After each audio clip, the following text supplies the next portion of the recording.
Meus irmãos, minhas irmãs, recebam a paz do Senhor. E eu quero aproveitar este momento para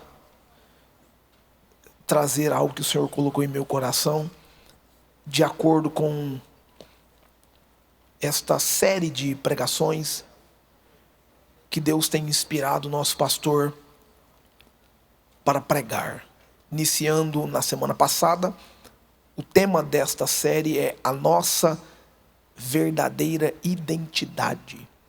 Nós vamos seguir este mesmo raciocínio, falando da nossa verdadeira identidade. Depois de lermos os textos bíblicos, eu vou nomear o tema desta mensagem de hoje.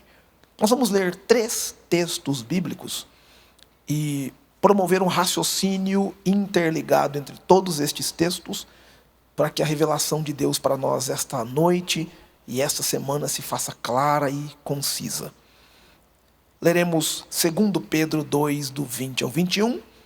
Depois leremos o Evangelho de Marcos 14, do 27 ao 31. Leremos 27 e 28. Depois nós daremos continuidade em São Marcos 14. E por último leremos São Lucas 15, verso 11. Somente a parte A do texto. Vamos começar com 2 Pedro. 2 Pedro 2, verso 20 ao 21. Vamos ler também o 22. Portanto, se, depois de terem escapado das contaminações do mundo, mediante o conhecimento do Senhor e Salvador Jesus Cristo, e se deixam enredar de novo e são vencidos, o seu último estado se tornou pior do que o primeiro, pois teria sido melhor que eles nunca tivessem conhecido o caminho da justiça do que, após conhecê-lo, voltar atrás e se afastar do santo mandamento que lhes havia sido dado. Com eles aconteceu o que diz certo provérbio muito verdadeiro: o cão volta ao seu próprio vômito, e a porca lavada volta a rolar na lama. Vamos lá em Marcos 14, vamos ler o 27 e o 28. Jesus disse aos discípulos: serei uma pedra de tropeço para todos vocês, porque está escrito: ferirei o pastor e as ovelhas ficarão dispersas. Mas, depois da minha ressurreição, irei adiante de vocês para a Galileia.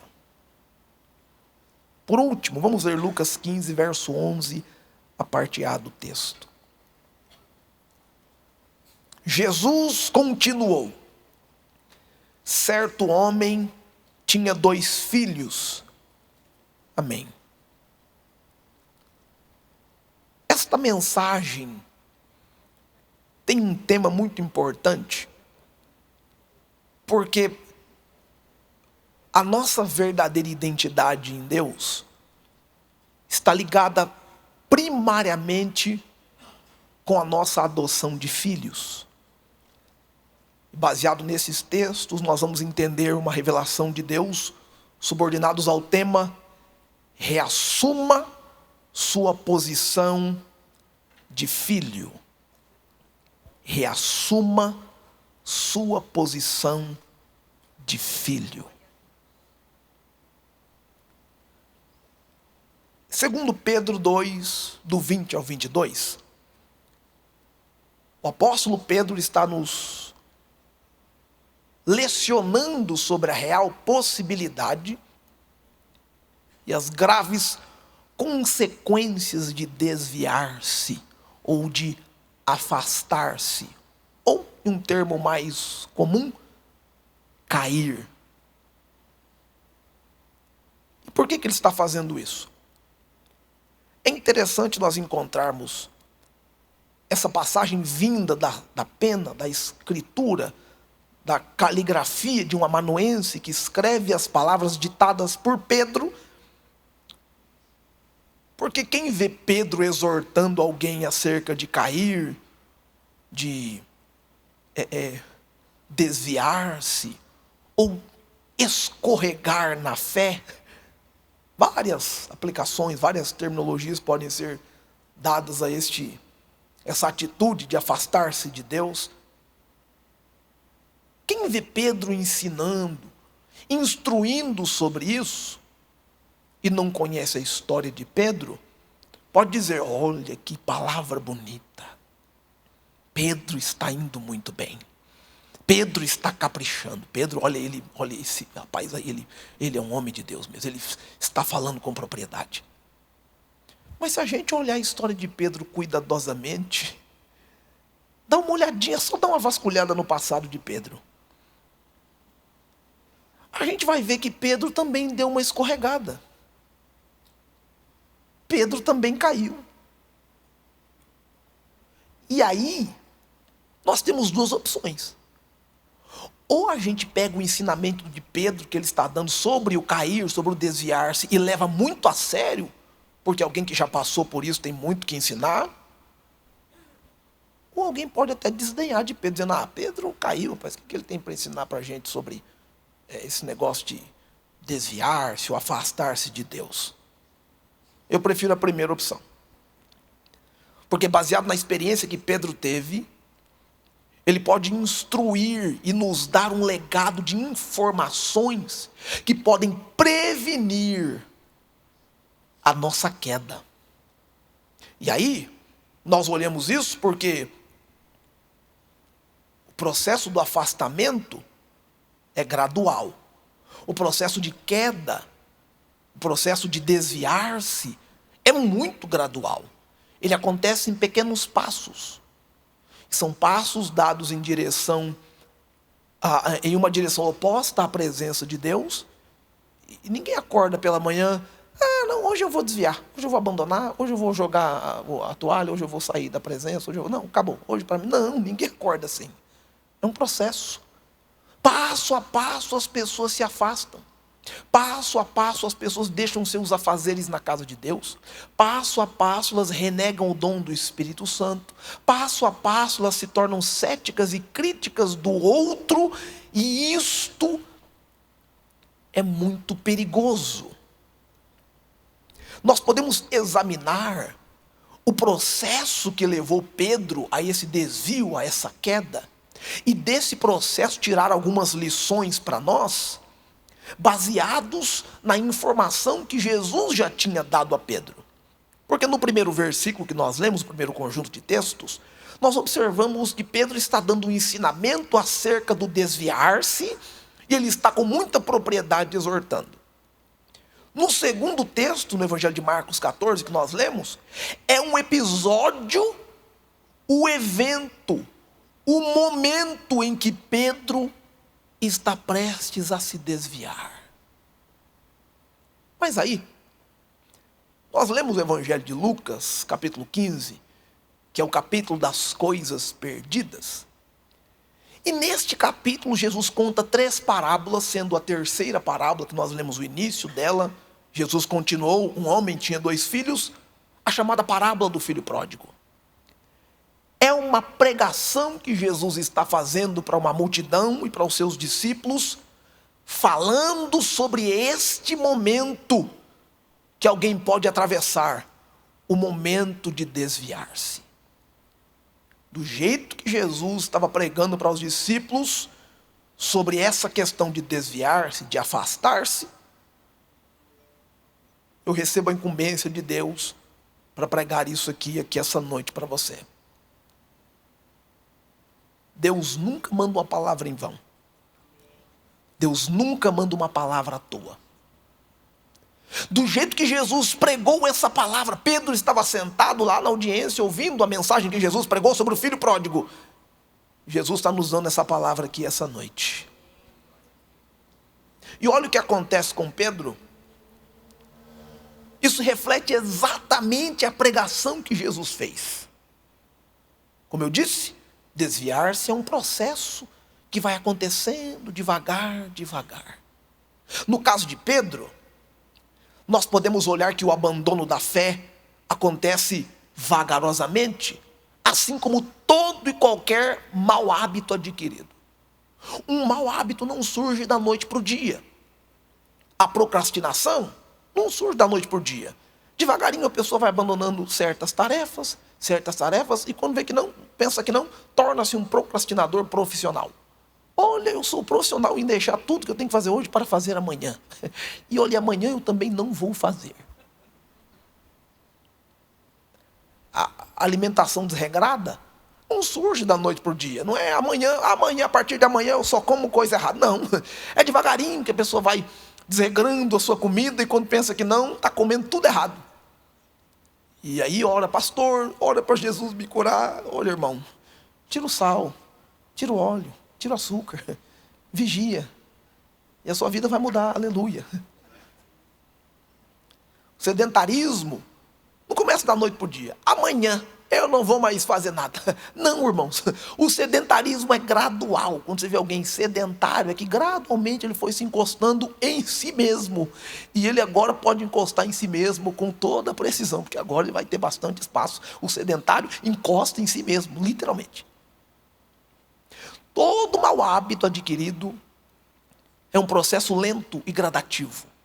E se você se adapta ou deixa que esses mau hábitos façam parte, aí vem o uso excessivo de dispositivo eletrônico, gastos diversos, gastos impulsivos, ou negligência de sono, a pessoa dorme de maneira incorreta e acorda de maneira incorreta, pensamentos negativos, consumo de entorpecentes de drogas, postergar os cuidados com a saúde, esses mau hábitos, ou seja, não se comunicar efetivamente, não falar o que está acontecendo, guardar, esses mau hábitos acontecem gradativamente. E esse processo gradual vai levar à destruição, ao fracasso ou à queda em si. De igual modo, nós adotamos este mesmo princípio para a nossa vida espiritual. Se a gente cultivar esses mau hábitos, esses pequenos deslizes, esses passos que damos ao contrário à salvação, ao contrário à fé, ao contrário a Deus, nós muito em breve experimentaremos uma queda. E ao observar a história de Pedro, tem 5 passos que Pedro dá em direção à queda, que a gente precisa ficar muito atento. Eu vou começar com esses passos. O primeiro passo, registrado em Marcos 14, do 27 ao 31, é o orgulho. E olha o que acontece com Pedro. Jesus está reunido com os discípulos, e o texto diz, Jesus disse aos discípulos, serei uma pedra de tropeço para todos vocês. Porquanto está escrito, ferirei o pastor, as ovelhas ficarão dispersas, mas depois da minha ressurreição irei diante de vocês para a Galileia. Então Pedro disse a Jesus, ainda que o Senhor venha a ser um tropeço para todos, não o será para mim. Mas Jesus disse, em verdade lhe digo, que hoje, nesta noite, antes que o galo cante 2 vezes, você me negará 3 vezes. Mas Pedro insistia com mais veemência, ainda que me seja necessário morrer com o Senhor, de modo nenhum o negarei. E todos os outros diziam a mesma coisa. Pedro abriu a sua fala, pediu a palavra e contradisse Jesus. Olha, o senhor está dizendo aí que o senhor vai ser abandonado, vai ficar sozinho, que tudo. Não. Aqui é crente, rapaz. Aqui, quer ver minha carteirinha? A minha credencial aqui. Olha aqui minha credencial. Aqui é irmão. Aqui é da época lá, naquela época, eu sou daquela época. Aqui é firme.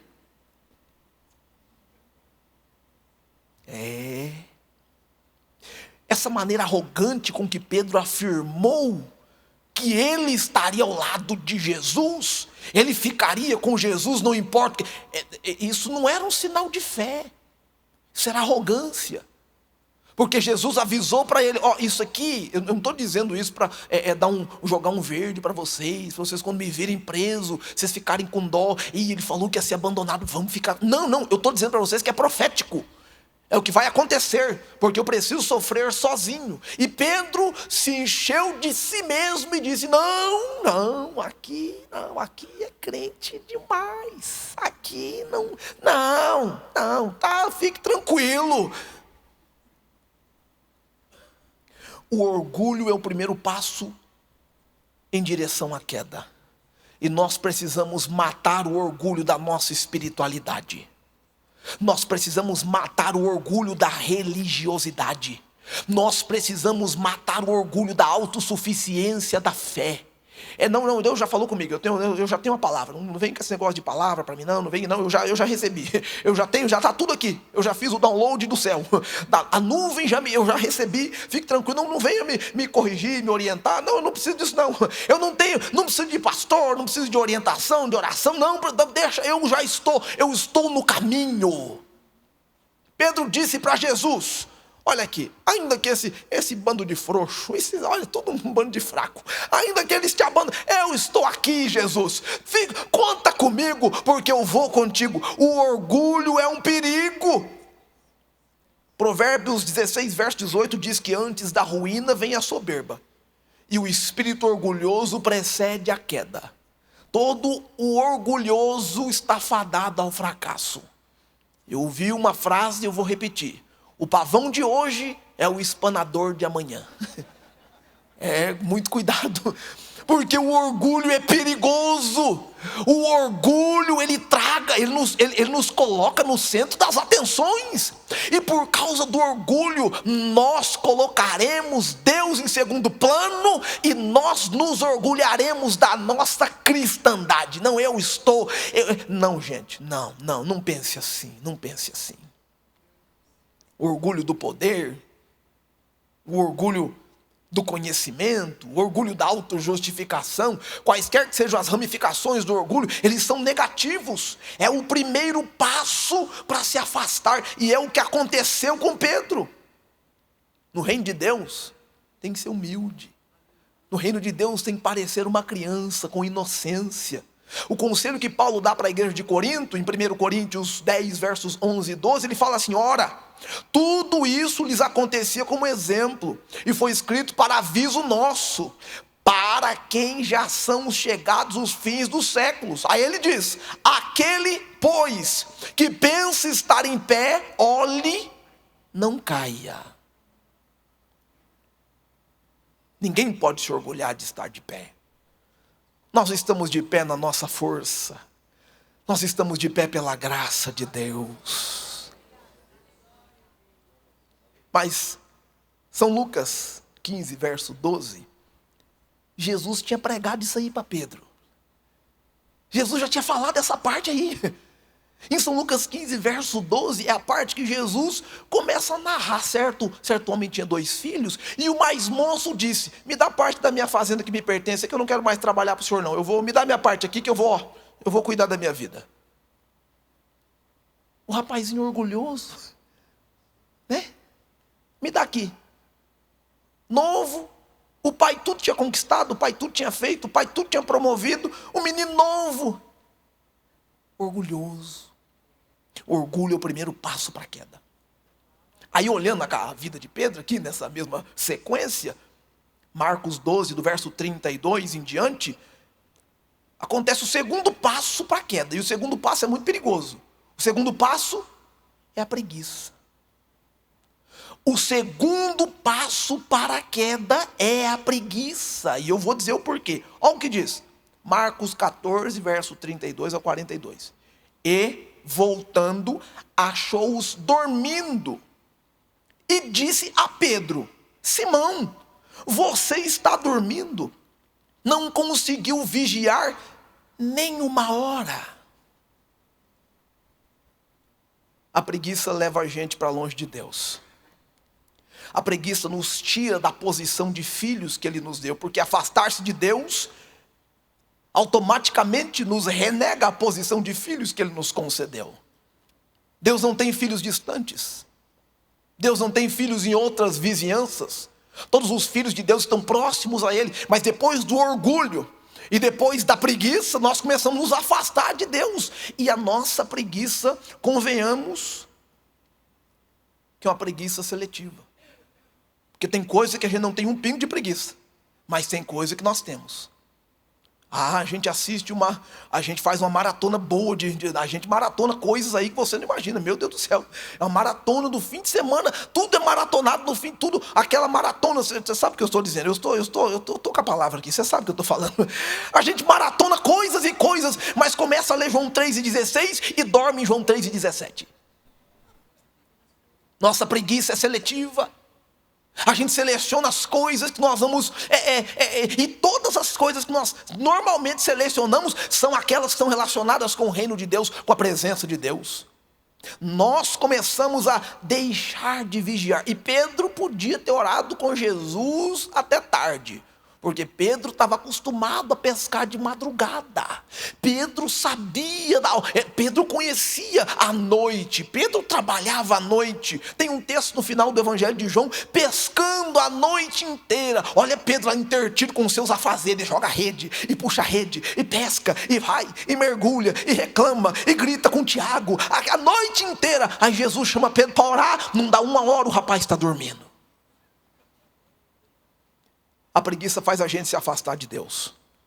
Quando a gente começa a ter preguiça de buscar a presença do Senhor, quando a gente começa a ter preguiça de meditar na palavra, quando nós começamos a ter preguiça de fazer trabalhos para o reino de Deus, de dedicar um tempo semanal de comunhão com os nossos irmãos e com o Senhor, quando a gente começa a ter preguiça de servir as pessoas, quando nós temos esse tipo de atitude, é o caminho, é o passo para a queda. Esse é o segundo passo. A mesma coisa pode acontecer conosco.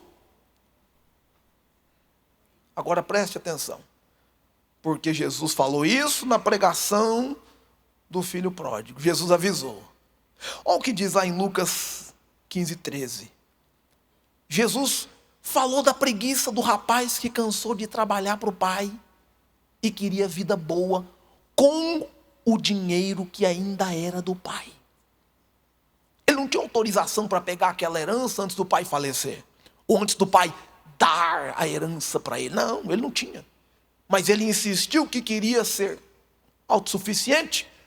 E autossuficiente é não fazer nada. Nós temos que eliminar essa preguiça do nosso meio, irmãos. A gente tem que parar de sonhar que estava trabalhando para Jesus e acordar cansado. Nós temos que abandonar a preguiça em nome de Jesus. Porque a preguiça é o segundo passo para a queda. E ao olhar o que acontece com Pedro logo em seguida, o primeiro passo é o orgulho. O segundo passo é a preguiça. Aí o terceiro passo é o quê? É a covardia. No terceiro passo, Pedro começa a se acovardar. Olha o que diz Marcos 14, verso 54, a parte A. Pedro seguiu Jesus de longe até o interior do pátio do sumo sacerdote. De longe. Pedro começou a se acovardar da sua responsabilidade de ser um discípulo de Jesus. Pedro conhecia Jesus. Pelos últimos 3 anos e meio, eles estiveram juntos quase todos os dias. Eles comeram juntos, dormiram próximos, estiveram conectados o tempo todo. Pedro ouviu Jesus falar inúmeras vezes. Quantas vezes Jesus não repetiu a mesma palavra, a mesma parábola, e Pedro estava ouvindo Jesus falar? Quantos milagres Jesus não fez e Pedro estava com ele, ao lado dele, ou acompanhando, e às vezes até segurando quem quer que ia receber o milagre. Pedro estava diretamente conectado com a missão de Jesus. Mas o terceiro passo para o afastamento é a covardia. E Pedro começou a seguir Jesus de longe. Pedro começou a se afastar de Jesus. Agora que Jesus se tornou impopular e rejeitado, agora que Jesus estava prestes a ser açoitado, tornar-se vergonha diante de todos, Pedro fica longe o suficiente para não se identificar com ele. Pedro fica longe o suficiente, ele não estava preparado para o desafio de ser ridicularizado igual a Jesus. Ele preferiu ficar de longe. Sem uma preparação de fé, acontece o mesmo com a gente. Nós nos tornamos, o que pode ser dito, alguém que abandona a fé em público. Sem uma preparação diligente, a gente se torna culpado de covardia. Porque nós nos tornamos envergonhados de carregar a Bíblia Sagrada em ambientes públicos. Nós nos tornamos envergonhados de agradecer a Deus pela alimentação em um ambiente público. Nós nos tornamos envergonhados de ser vistos com outros cristãos em ambientes públicos. E aqui na igreja, tudo bem, a gente louva, ora, adora, fecha o olho, oh glória a Deus, é tudo muito bonito. Nesse contexto que agora, fora daqui, aonde o evangelho tem que ser demonstrado, nós nos acovardamos. Nós nos tornamos um cristão 007. Eu sou um crente secreto. E ninguém precisa saber que eu sou crente. Eu sou um crente, olha, eu sou tão bom nisso que ninguém sabe mesmo. Ninguém descobre que eu sou crente. Ninguém precisa saber isso que eu sou. Eu sou um crente muito secreto. E aqui só aqui que eu abro a minha identidade. Só aqui que eles sabem o meu. Mas lá fora não precisa. Em nome de Jesus, pense nisso. Porque esse é sem dúvida o terceiro passo para a queda. E é o que Marcos capítulo 8, verso 38, diz assim, Jesus avisou: pois quem nessa geração adúltera e pecadora se envergonhar de mim e das minhas palavras, também o Filho do Homem se envergonhará dele quando vier na glória do seu Pai com os santos anjos. Essa covardia, essa vergonha está conectada diretamente com o deslize, com a queda. E é o que estava acontecendo com Pedro. Pedro experimentou o orgulho, Pedro experimentou a preguiça, experimentou a covardia. Mas Jesus tinha pregado sobre isso na mensagem do filho pródigo. Lucas 15, verso 13, a parte A. Jesus pregou sobre a covardia do rapaz que abandonou o pai e a família e foi viver para si mesmo numa terra distante. Largou todo mundo. Chegando lá, talvez nem o sobrenome do pai quis usar. O meu nome aqui é suficiente. Aí, na sequência, vem o quarto passo. E o quarto passo é o mundanismo. Olha o que diz Marcos 14, 54, a parte B. E estava assentado entre os servos, aquentando-se ao fogo. Nós encontramos Pedro assentado com os servos do sumo sacerdote, aquentando-se junto ao fogo, com vergonha de ser visto com os discípulos de Jesus, com quem outrora ele andava. E lá na roda dos servos do sumo sacerdote, a conversa não é a mesma que entre os discípulos de Jesus. Porque os discípulos de Jesus são expostos aos milagres de Jesus, a pregação do reino de Deus, a sabedoria de Jesus. Eles são expostos constantemente à oração, porque Jesus é de oração, Jesus ora. Eles tinham outra conversa, outro linguajar. O negócio deles era reino de Deus, reino do céu. Reino de Deus, reino do céu, reino do céu, reino de Deus, reino de Deus, reino do céu. Tudo estava ligado com isso. Mas na roda dos servos do sumo sacerdote, Anás e Caifás, pense em dois homens desocupados. Pense em dois cidadãos de repelir a honra e a virtude. Eles eram envolvidos com todo tipo de falcatrua, de maracutaia, de enganação, todo tipo de tudo que era errado. Esses homens estavam enviados no meio. Esse pessoal era ruim. Esse povo queria dinheiro, queria poder, queria fama, queria controle. Esse povo não estava nem aí com a lei de Deus. E Pedro se enfiou na roda dos servos do sumo sacerdote. Ele estava ali no fogo entre eles, disfarçando. Bom, se eu ficar aqui, ninguém vai me pegar. Nesse tempo em que nós estamos aqui, o tempo que nós estamos vivendo, deixa eu me afeiçoar a essa cultura, deixa eu parecer com esse pessoal aí, porque se eu ficar parecido com esse povo, eu passo despercebido, ninguém me pega. 1 Coríntios 15, verso 33, Paulo diz assim: não se enganem, as más companhias corrompem os bons costumes. Pedro se enfiou no meio desse pessoal para aparecer com eles, para ficar perto deles e para não ter nenhum problema. Olha o estágio em que Pedro está chegando, olha o estágio do desvio que Pedro chegou. E aí depois de orgulhar-se, depois de sentir preguiça, depois de se acovardar, depois de tornar-se mundano, entre aspas, conectado com aquele pessoal que estava ali envolvido com o sumo sacerdote, aí a gente olha que a pregação que Jesus fez do filho pródigo faz sentido. Lucas 15, versículo 13, a parte B. Jesus pregou para Pedro sobre aquele menino que saiu com a herança do pai e torrou seu dinheiro na vida pregressa. O menino se tornou mundano. Ele se envolveu com as coisas erradas.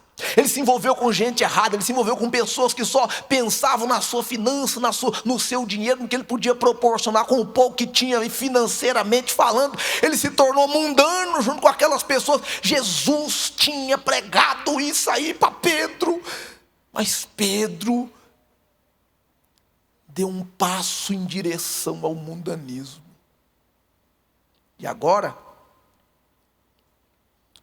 a gente vai ver o último passo que Pedro deu. E é muito preocupante, porque o quinto passo é um passo muito sério. Olha o que acontece no versículo 66 ao 71 de Marcos 14. Esse passo se chama negação. Porque neste passo, o texto diz: estando Pedro embaixo do pátio, veio uma das empregadas do sumo sacerdote, e vendo Pedro, que se aquecia, fixou os olhos nele e disse: você também estava com Jesus, o Nazareno. Mas ele negou, dizendo: não o conheço, nem compreendo o que você está falando. E saiu para o pórtico, e o galo cantou. A empregada, vendo, tornou a dizer aos que estavam ali: este é um deles.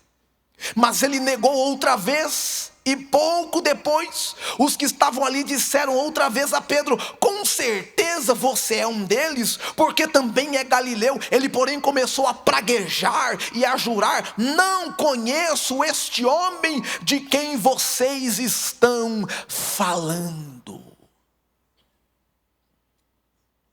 Esse estágio de negação, esse estágio de abandono, pode ser considerado um estágio de apostasia.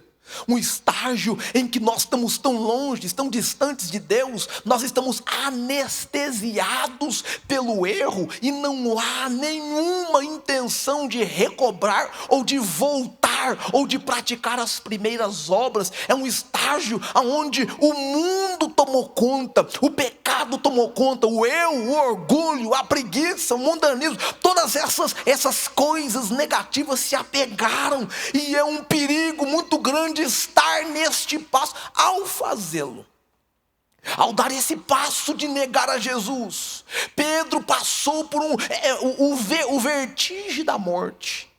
Pedro andou com ele, Pedro falou com ele, Pedro esteve com ele, mas quase que Pedro se perdeu por completo neste passo.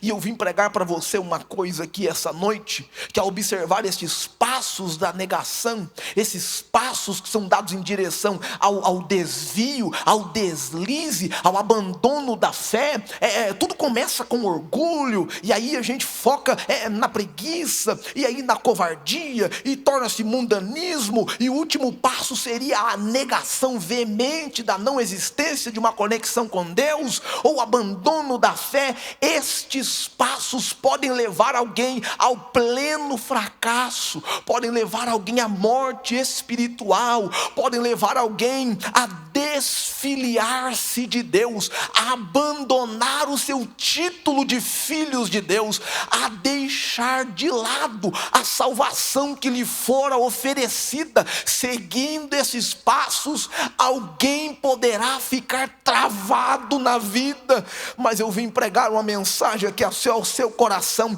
que nós vamos reassumir a nossa posição de filhos, porque nós não estamos neste mundo, e nós não recebemos uma salvação que é falível, que é fraca, que não pode lidar com as nossas más atividades. A sua salvação está firmada em Deus, sua salvação vem de Deus, ela é completa, e mesmo que você possa deslizar, a salvação de Deus continua estendida para você, a salvação de Deus continua estendida em sua direção, e você pode reassumir a sua posição de filho.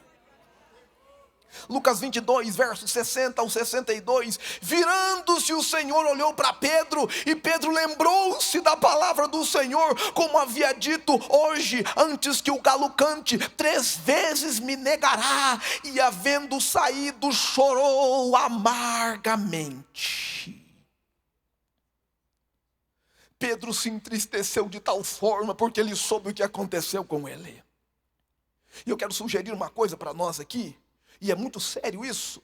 Quando nós olhamos os passos que levam alguém ao desvio, esses passos não são passos largos, são passos curtos, passos pequenos. Porque se nós prestarmos atenção no nosso dia a dia, todo santo dia nós corremos o risco de desviar. Todo santo dia nós corremos o risco de sair da presença dele. Todo santo dia o adversário investe para que nós incorramos em todas essas ações, estas infrações, ou estes passos que são dados fora da presença de Deus. Mas eu tenho autoridade do Espírito Santo essa noite para dizer ao seu coração: você pode reassumir a sua posição de filho.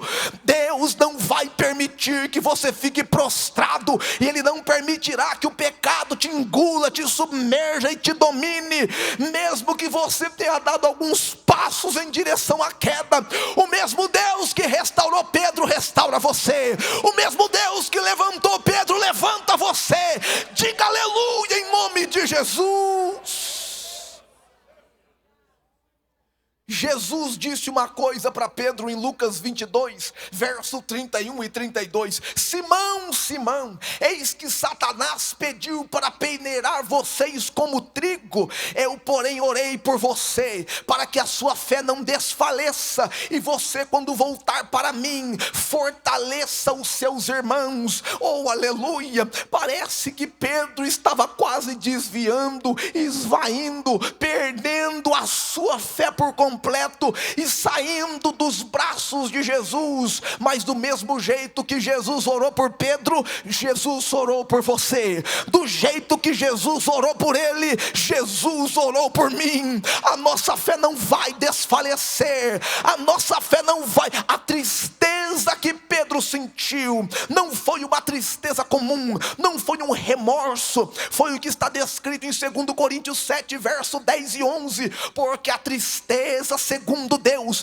produz arrependimento para a salvação. A ninguém traz pesar, mas a tristeza do mundo produz morte. Toda vez que nós falhamos, nós erramos, e nossa carne está sujeita à falha, ao fracasso, à queda, a nossa tristeza, ela tem duas vertentes. Pode ser um remorso ou um arrependimento momentâneo, ou pode ser uma tristeza segundo Deus, que vai causar arrependimento genuíno e vai nos levar diante dele com os joelhos prostrados, com os olhos fechados, com os braços abertos, dizendo: Senhor, me recebe de volta na tua presença. Eu quero reassumir a minha posição de filho de Deus. Oh, aleluia! Pedro é o apóstolo que recebeu de Jesus uma grande incumbência.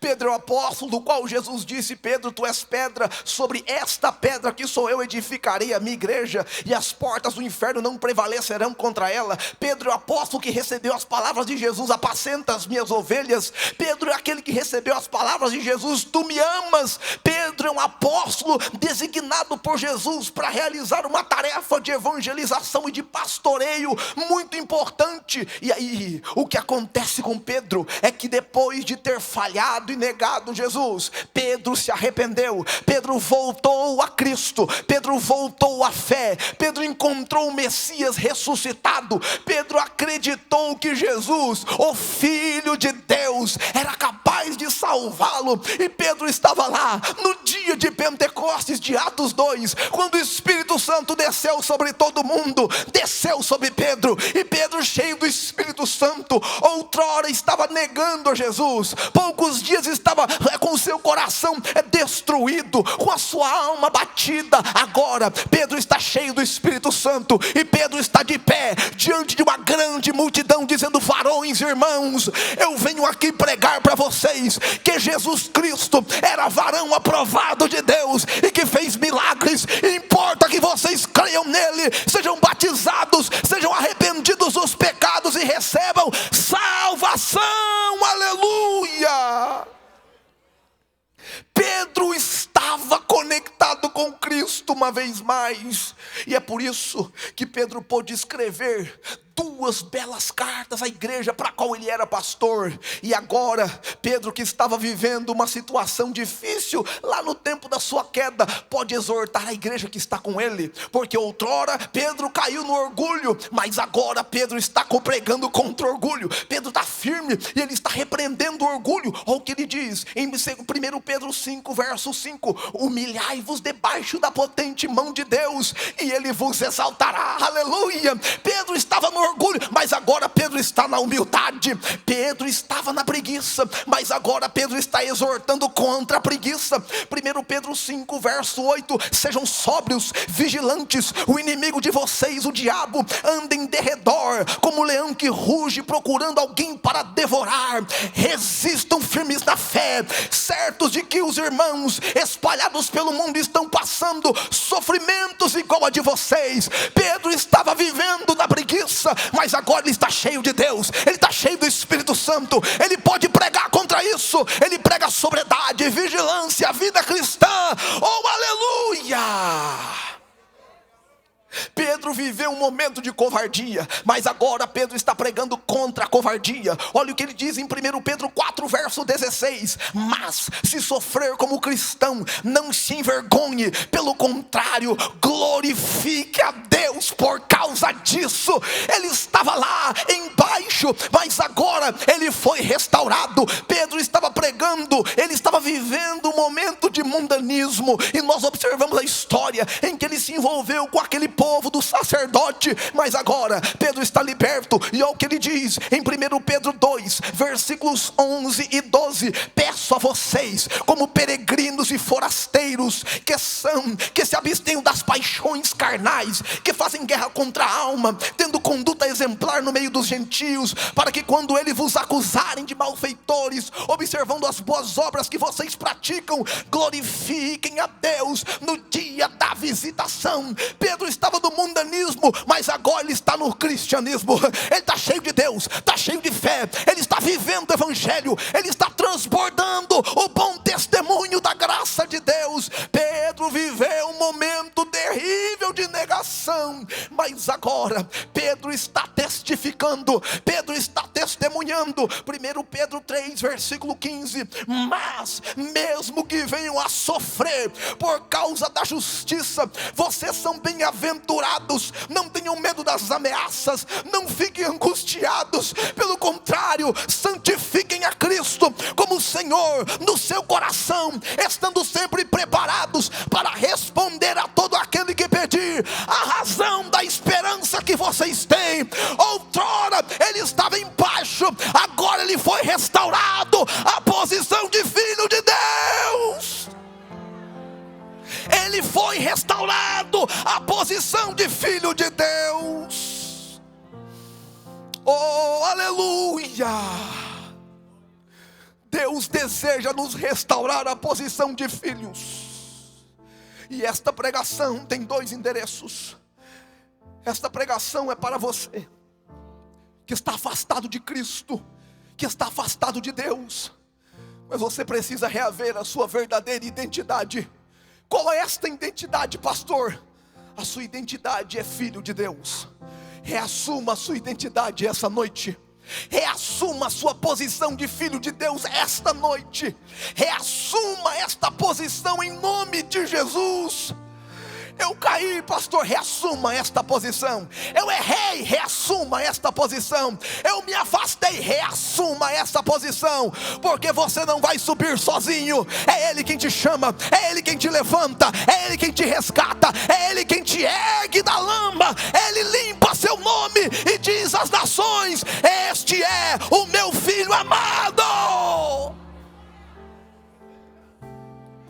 Esta pregação também é para você que está aqui essa noite, mas que possa ter cometido algum pecado, e este pecado está te perturbando. está tirando a sua paz, isso está deixando você triste consigo mesmo, e você está dizendo: pastor, parece que eu estou deslizando cada vez mais, parece que eu estou indo para baixo, parece que eu estou me afastando. Reassuma a sua posição de filho aqui essa noite. O Pai te chamou do mesmo jeito que Jesus falou do filho pródigo. Ele contou da preguiça dele, ele contou que o filho pródigo viveu o orgulho, ele disse que o filho pródigo se afastou do pai e viveu o mundanismo, ele diz que o filho pródigo viveu um momento de negação.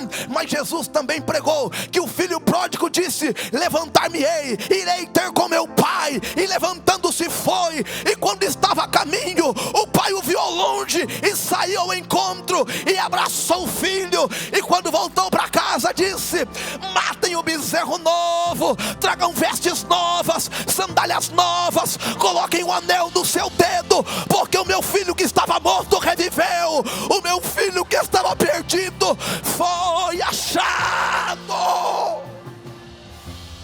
Aleluia, aleluia. Reassuma a sua posição de filho. Fique de pé na presença de Deus.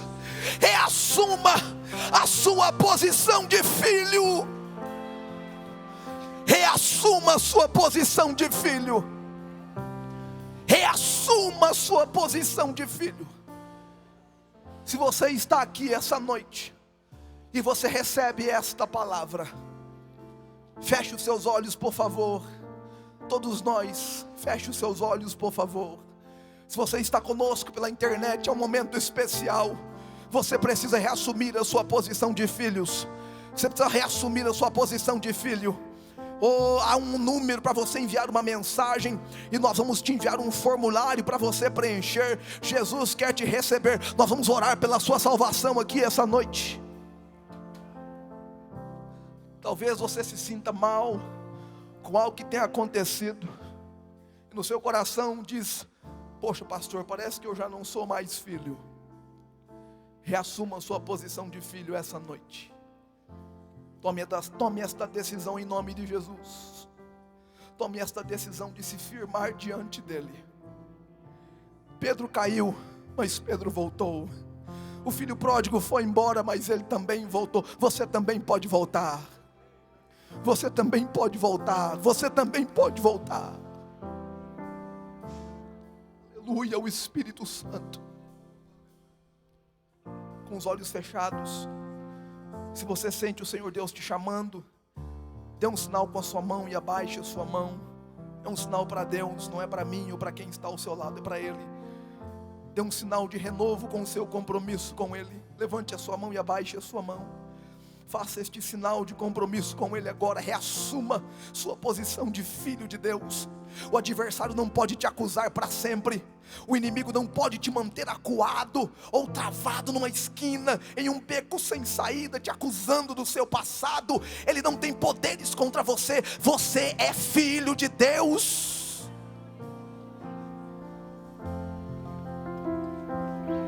Aleluia. Aleluia.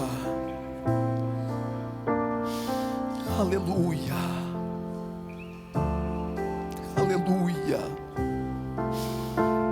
Aleluia. Se você deseja manifestar este compromisso com Deus publicamente, deixe o seu lugar e venha até aqui à frente. Nós vamos orar com você. Independente do que tenha acontecido em sua vida, reassuma a sua posição de filho aqui essa noite. Qualquer que tenha sido a acusação, o problema, a circunstância adversa, reassuma a sua posição de filho, crendo em Jesus Cristo como seu único e suficiente Salvador. Se você está afastado, sente seu coração vacilante, reassuma a sua posição de filho. Reassuma a sua posição de filho. O Espírito Santo te chama. Aleluia, aleluia. O Espírito Santo te chama. O Espírito Santo te chama. O Espírito Santo te chama. Oh, aleluia, aleluia, aleluia.